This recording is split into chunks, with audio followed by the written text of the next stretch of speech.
भाई स्वागत है। भारत माता की। क्यों भाई, महाराजगंज वालों की आवाज को क्या हो गया है? मोदी जी को तीसरी बार प्रधानमंत्री बनाना है या नहीं बनाना है? 400 पार करना है या नहीं करना है? पंकज जी को फिर से सांसद बनाना है या नहीं बनाना है? तो भले आदमी ऐसी आवाज चलती है, गर्मी है वो ठीक है, आवाज जोर से निकालिए, दोनों हाथ उठाइए, उठाइए दोनों हाथ, विजय के संकल्प की मुट्ठी बींचिए और प्रचंड आवाज से बोलिए जय श्री राम, जय जय श्री राम। मंच पर उपस्थित सुभाष यदुवंशी जी, श्री अरुण शुक्ला जी, बहन गुलाबो देवी जी, संजय पांडे जी, जय मंगल कनौजिया जी, सिसवा के विधायक प्रेम सागर पटेल जी, नौतनवा के विधायक ऋषि त्रिपाठी जी, बजरंग बहादुर सिंह जी, चौधरी शिवेंद्र जी, संजीव राय जी, और आज जिनको जिताने की अपील करने के लिए मैं आया हूं, ऐसे मेरे मित्र और यहां के प्रत्याशी श्रीमान पंकज चौधरी। पंकज जी आगे आओ जरा, जोर से ताली बजाओ पंकज जी के लिए। और आज ये विशाल जनसभा के अंदर आए हुए प्यारे भाइयों बहनों माताओं और मेरे जिगर के टुकड़े जैसे युवा मित्रों, आप सभी को नमस्कार।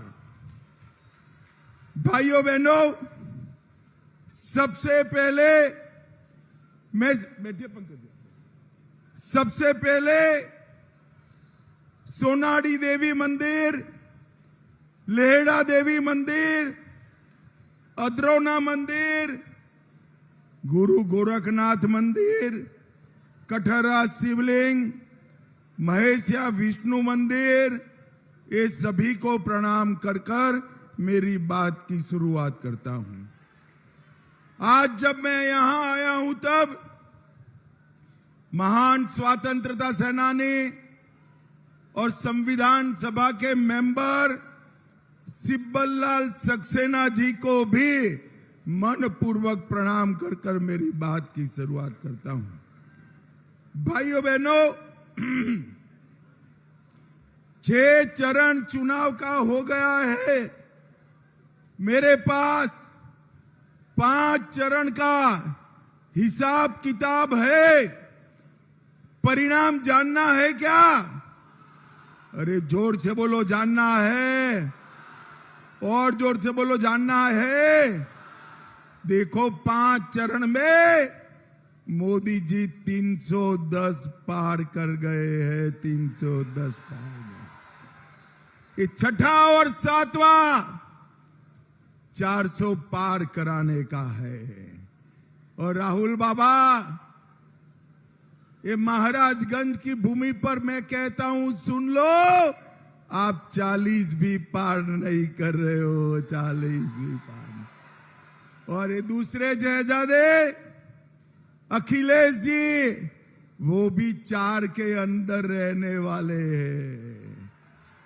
भाइयों बहनों, आज मैं एक बात कहकर जाता हूं, 3 तारीख को सब लोग याद कर लेना, 4 को काउंटिंग है, 4 की दोपहर को ये दोनों शाहजादे प्रेस कॉन्फ्रेंस करेंगे और प्रेस कॉन्फ्रेंस कर कर कहेंगे ईवीएम खराब था इसलिए हम चुनाव हार गए।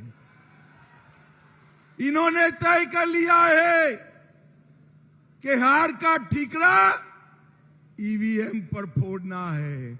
राहुल बाबा, नाचना न आए तो आंगन टेढ़ा वाला आपका हिसाब है, आंगन टेढ़ा वाला। भाइयों बहनों, ये चुनाव में किसके सामने आपको चुनौती करनी? एक और 12 लाख करोड़ के घपले, घोटाले, भ्रष्टाचार करने वाला एक घमंडिया गठबंधन राहुल गांधी, अखिलेश यादव है। और दूसरी ओर 23 साल तक प्रधानमंत्री, मुख्यमंत्री रहने के बावजूद भी 25 पैसे का जिस पर आरोप नहीं है, ऐसे हमारे नरेंद्र मोदी है, नरेंद्र मोदी। भाइयों बहनों, एक और, थोड़ी गर्मी बढ़ते ही विदेश में छुट्टी करने वाले, वैकेशन करने वाले राहुल बाबा और अखिलेश यादव है। और दूसरी ओर 23 साल तक एक दिन का भी छुट्टी लिए बगैर, एक दिन का भी छुट्टी लिए बगैर दीपावली के दिन भी सेना के जवानों के साथ सरहद पर मिठाई खाने वाला नरेंद्र मोदी है। ये दोनों के बीच में आपको पसंद करना है। एक और गरीबी हटाओ का झूठा नारा देने वाली कांग्रेस पार्टी है, और दूसरी ओर 80 करोड़ लोगों को 5 किलो अनाज मुफ्त में दिया,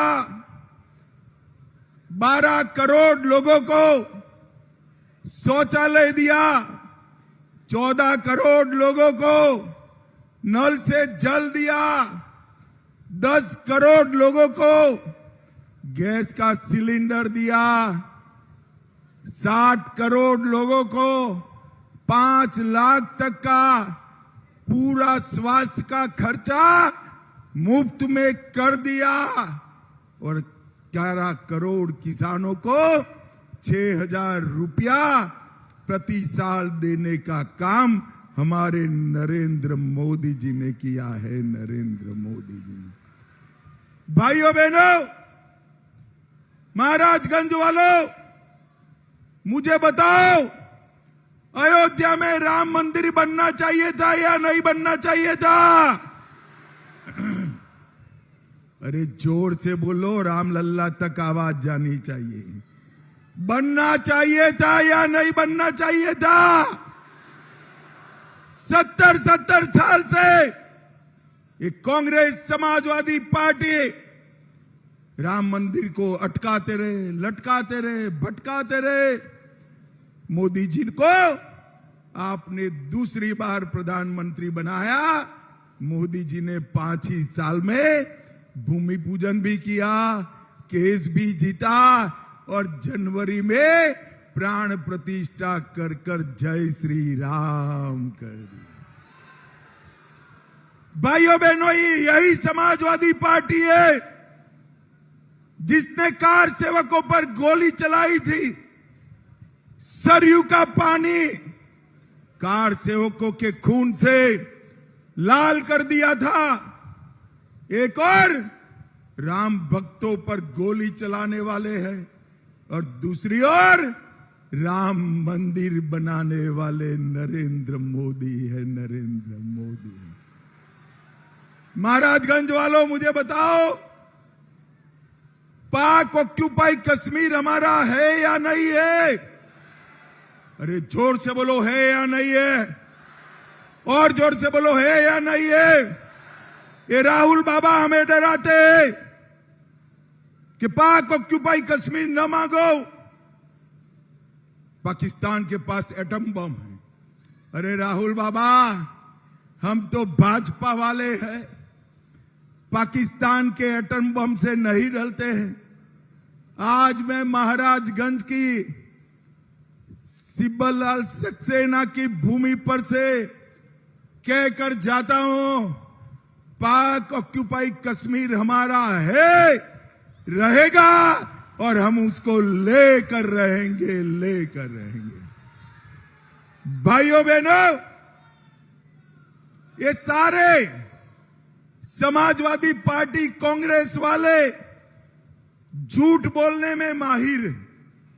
अभी ये सहारा रिफंड का मुद्दा उठाते, मुझे बताओ महाराजगंज वालों, इस सहारा का घपला कब हुआ, किसका राज था? जोर से बोलो किसका था, और जोर से बोलो किसका था? अरे अखिलेश, आपकी सरकार में घोटाला हुआ, मोदी जी ने तो रिफंड की शुरुआत की और 3.5 लाख लोगों को रिफंड दिया। आज मेरी बात आप लिख कर रखना, 85 करोड़ लोग, 3.5 करोड़ लोगों को 85,000 करोड़ का पाई सहारा का हम वापिस करने वाले हैं। भाइयों बहनों, आज चौधरी चरण सिंह का जन्मदिन है, पुण्यतिथि है। चौधरी साहब को भारत रत्न देने का काम नरेंद्र मोदी जी ने किया और पूरे उत्तर प्रदेश के किसानों का सम्मान करने का काम किया। भाइयों बहनों, ये महाराजगंज हमारा गन्ने का क्षेत्र है। यहां 4 चीनी मिलें थी, 3 बंद गई और उसको बसपा ने निजी क्षेत्र में बेच दिया। किसान हताश है, निराश है। मगर मैं आज कहकर जाता हूं, ये पंकज बाबू को एमपी बना दो, कोऑपरेटिव बेसिस पर 3 जितना बड़ा एक चीनी मिल हम 1.5 साल के अंदर चालू करेंगे। इन लोगों ने 30 चीनी मिलें बंद करी, भाजपा सरकार ने 20 चालू करी, 5 नई बनाई।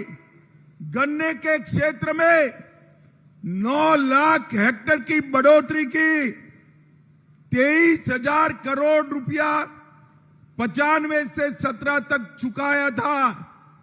मोदी जी की सरकार बनने के बाद 2,50,000 करोड़ किसानों को चुकाने का काम नरेंद्र मोदी जी ने किया। इथेनॉल का रेट बढ़ाया, इथेनॉल का उत्पादन 42 करोड़ से 154 करोड़ तक ले गए। और मैं आपको कहने आया हूं, आपका 1-1 किलो गन्ना चीनी में तब्दील हो, इसकी चिंता नरेंद्र मोदी करेंगे। भाइयों बहनों, मैं देश भर में 200 से ज्यादा सीटों पर गया हूं। हर जगह लोग कहते हैं हमारे सांसद को मंत्री बना दो, पकड़ते हैं कि अमित भाई हमारे सांसद को मंत्री बना दो। अब आपका भाग्य देखिए भाई, आपको बनाया मंत्री वो खड़े हो जाइए पंकज जी, आप पंकज जी को सांसद बनाइए, उनको बड़ा आदमी बनाने का काम भारतीय जनता पार्टी करेगी। महाराजगंज वालों, ये पंकज जी देश के सबसे अनुभवी सांसदों में से, देखने में ऐसे सज्जन दिखते हैं मगर भारी प्राणी है भाई। मैं आपको परिचय कराता हूं, जब महाराजगंज की बात आती है मेरे साथ भी झगड़ा कर देते हैं आपके लिए, ऐसा हमारा पंकज भाई है। उन्होंने पडरौना से पीलीभीत हाईवे बनाया, परतावल से गोरखपुर 4 लेन रोड बनाया, महाराजगंज बाईपास ठुटीबारी बाईपास का निर्माण किया, चौक परसोनी से निचलोल पुरेना मार्ग का नवीनीकरण किया। निचलोल से पुरेना कहलावे महाराजगंज में 220 केवी का उपकेंद्र शुरू किया। 2,52,000 माताओं को गैस का सिलेंडर दिया। 64,000 गरीबों को घर दिया। 4,32,000 घरों में नल से जल दिया। 4,54,000 शौचालय बनाए। 4,41,000 किसानों को किसान सम्मान निधि दिया। भाइयों बहनों, ये मैं इसलिए बोल रहा हूं कि मेरा चुनाव समाप्त हो गया है। अगर मेरे क्षेत्र में सुनेंगे तो कहेंगे अमित भाई आप तो निकम्मे सांसद हो, पंकज जी ने इतना सारा किया, आपने तो कुछ नहीं किया।